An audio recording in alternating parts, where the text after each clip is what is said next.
In recent decades, Somalia has become analogous to a failed state. It is known as a sanctuary for warlords, jihadists, and even pirates. For this reason, the country poses a security risk in the Horn of Africa. However, it wasn't always like this. In fact, in mid-20th century, the country was a powerful force in the region. So in this report, we will explore the decline of Somalia, the origins of its long-standing crisis, and what issues the country faces today. My name is Shirvan and welcome to Caspian Report. During the Middle Ages, several Somali states dominated the region, such as the Ajuran, Adal, Varsangali, Dagaaladii, and the Mogadishu Sultanates. However, the situation changed dramatically in the 19th century when European powers colonized the Horn of Africa. As a result, British, French, and Italian colonies were established in the territories that were inhabited by ethnic Somalis. The circumstances changed again following the outcome of World War II. London needed to reward its East African allies and colonies for their support during the war. Therefore, artificial borders were designed in favor of the Allied forces. For instance, the Ogaden region, which was mostly inhabited by Somalis but conquered by the Ethiopians in the 19th century, was solidified as part of Ethiopia. At the same time, Italian Somaliland and British Somaliland were merged into the newly established Somali Republic in 1960. Meanwhile, French Somaliland remained with France, but eventually parted ways and formed the Republic of Djibouti. As European powers redesigned the borders, large portions of Somalis were left outside of Somalia. In Mogadishu, the government sought to seize the territories inhabited by its kin, a goal that became known as Greater Somalia. Eventually, in the early 1960s, tensions culminated in a skirmish between Ethiopia and Somalia over the Ogaden Plateau. The Ethiopian Air Force overwhelmed the Somali army and won the fight. However, the clash would lead to future conflicts over the course of the Cold War. Then, suddenly, in 1969, President Sharmaki of Somalia was shot dead by his own bodyguards. The assassination was followed by a military coup in which Major General Barre seized power. Barre's military government changed the dynamic of the region. He threw out the constitution and dissolved the parliament. Thereby, the young democratic government changed to a one-party system. Over the next decade, Barre placed an emphasis on Islamic social principles of progress, equality, and justice, which correlated with the communist doctrine. These developments enabled the military government to swiftly modernize the state and society by implementing large-scale social programs such as cooperative farms, factories, literacy programs, and even tree planting campaigns. Barre's socialist emphasis received the approval of Egypt and the Soviet Union. As a result, financial and military aid from these two countries increased dramatically. For Moscow, extending support to socialist Somalia was a Cold War countermeasure against the pro-American government in Ethiopia. For Cairo, however, the decision to support Mogadishu was based on securing the resources of the Nile by destabilizing Ethiopia. Either way, every involved player was looking out for their own interests.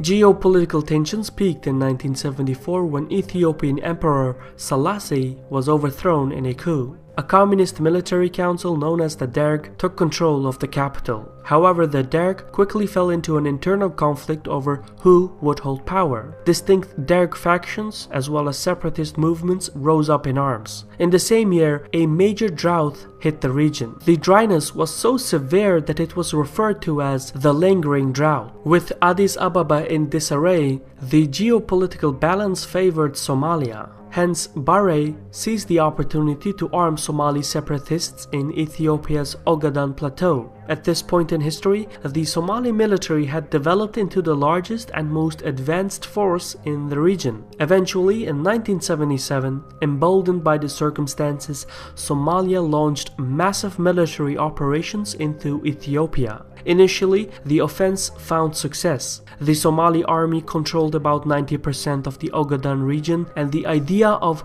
Greater Somalia was within reach. Then, in a turn of events, somehow the Ethiopian Derg Petersburg managed to convince the Soviets of their Marxist-Leninist devotion. This presented Moscow with a dilemma of backing two allies against one another. At first, the Soviets offered to negotiate a peace settlement, but Bahrain rejected the idea. Following Mogadishu's refusal, the Soviet Union ceased their support to Somalia and instead started backing Ethiopia, whereas the United States conversely broke with Ethiopia and started supporting Somalia. However, the American support, which accounted to about $100 million annually, was dwarfed by the Soviet commitment. In total, Moscow provided military supplies worth up to $7 billion to Ethiopia. In addition, the Soviet Union sent advisors to the front lines and encouraged Cuba to deploy some 16,000 troops in support of Addis Ababa. The Soviet efforts proved to be decisive. A year later, the Somali army pulled back across the border. The Ogaden War had effectively ceased and Ethiopia was saved from a major defeat, but its civil war continued and would ultimately claim the lives of 1.4 million people. Meanwhile, the Ogaden War had taken an enormous toll on Somalia's military capabilities. About a third of the army had died fighting. Moreover, the economy collapsed and a refugee crisis took hold as ethnic Somalis from their war-stricken Ogaden region fled to Somalia. On top of everything, the lingering drought which began on the eve of the war had resulted in a famine that swept across the Horn of Africa. Regardless of ethnicity and belief, people were starving to death. As Mogadishu's resources and capabilities were stretched thinly, Bahrain lost credibility and the public sentiment turned against him. In other words, the conditions in Somalia were ripe for civil war. In the 1980s, the situation became critical. Discontent had spread within the military and opposition groups were forming against Bahrain. As a countermeasure, he became increasingly totalitarian. He could only hold on to power by stamping out his rivals and threats. One such rival was the Ishaq clan from the north. Bahrain sought to weaken the Ishaq by resettling Ogaden refugees on their territories. However, his plan backfired when the clan took up arms against him in 1988. In one of his most infamous acts, Bahrain ordered the bombardment of three main Ishaq cities, Hargeisa, Berbera, and Burao. Between 50,000 and 100,000 people died. The massacre sent shockwaves throughout the country, and it didn't take long before other clans rebelled as well. Finally, in 1991, Bahrain fled Mogadishu. However, he left behind a country divided among clans and warlords who all competed to fill the vacuum of power. As violence escalated, state institutions disintegrated. The national army and law enforcement agencies dissolved and the central government collapsed. With no institution left to regain control, Somalia fell into total war. In the following years, the combination of competing clans, refugees, and famine led to a massive humanitarian crisis. Highly skilled and well-educated civilians fled the country. As human capital flight peaked, the resources to rebuild state institutions remained out of reach. Gradually, over the years, the lack of a central government enabled the civil war to evolve into a jihadist battle space. Somalia became a safe haven for foreign and regional separatists, jihadists, and warlords.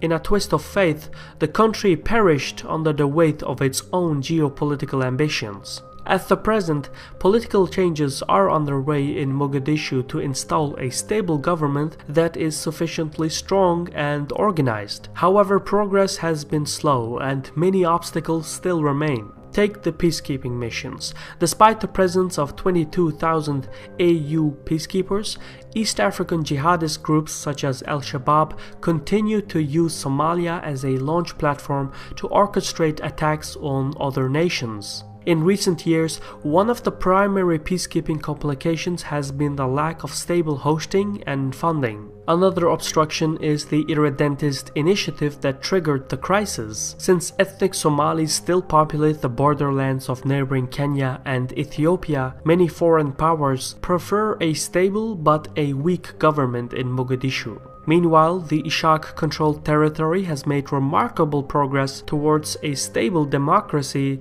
and has proclaimed itself as Somaliland and thus remains out of Mogadishu's reach. One more major obstacle to a stable Somalia is the 4.5 system, which grants autonomy to regional clans. The system is the only structure that survived the civil war. It also allows the central authority to retain political control. Yet this comes at a cost, as a large portion of the people are denied from participating in the government, while it provides excessive power to some groups. For example, the office of the Speaker of Parliament is reserved for members of the Diril and Mirfla clans, while the presidency is reserved for Darud and Havia members. The 4.5 system is institutionalized in every layer of governmental administration. So, instead of skills and merits, government officials are qualified and selected by their clan allegiances. This form of identity politics contributes to a culture of corruption and poor leadership. Foreign missions in Somalia are left equally perplexed, since the 4.5 system endorses the decentralization of the country into segments. Every clan has its own flag, border, and president, meaning foreign missions in Somalia must open an embassy in the capital, as well as consulates and envoys in various clan-controlled regions. The institutionalized form of identity politics, as well as other security concerns, must be addressed if local disagreements are to be channeled into political expression rather than violence. These are the fundamental requirements for a capable government in Somalia. This was a Caspian Report by me, Shirvan. Special thanks to our contributors on Patreon who allow Caspian Report to operate independently, and if you want to be part of that progress, see our crowdfunding page on patreon.com/Caspian Report. In other news, the next report will be produced by Nathan. He is the newest member of Caspian Report and he will explore the history and workings of the African Union. So be sure to check out the next report. In any case, thank you for watching and Sahol.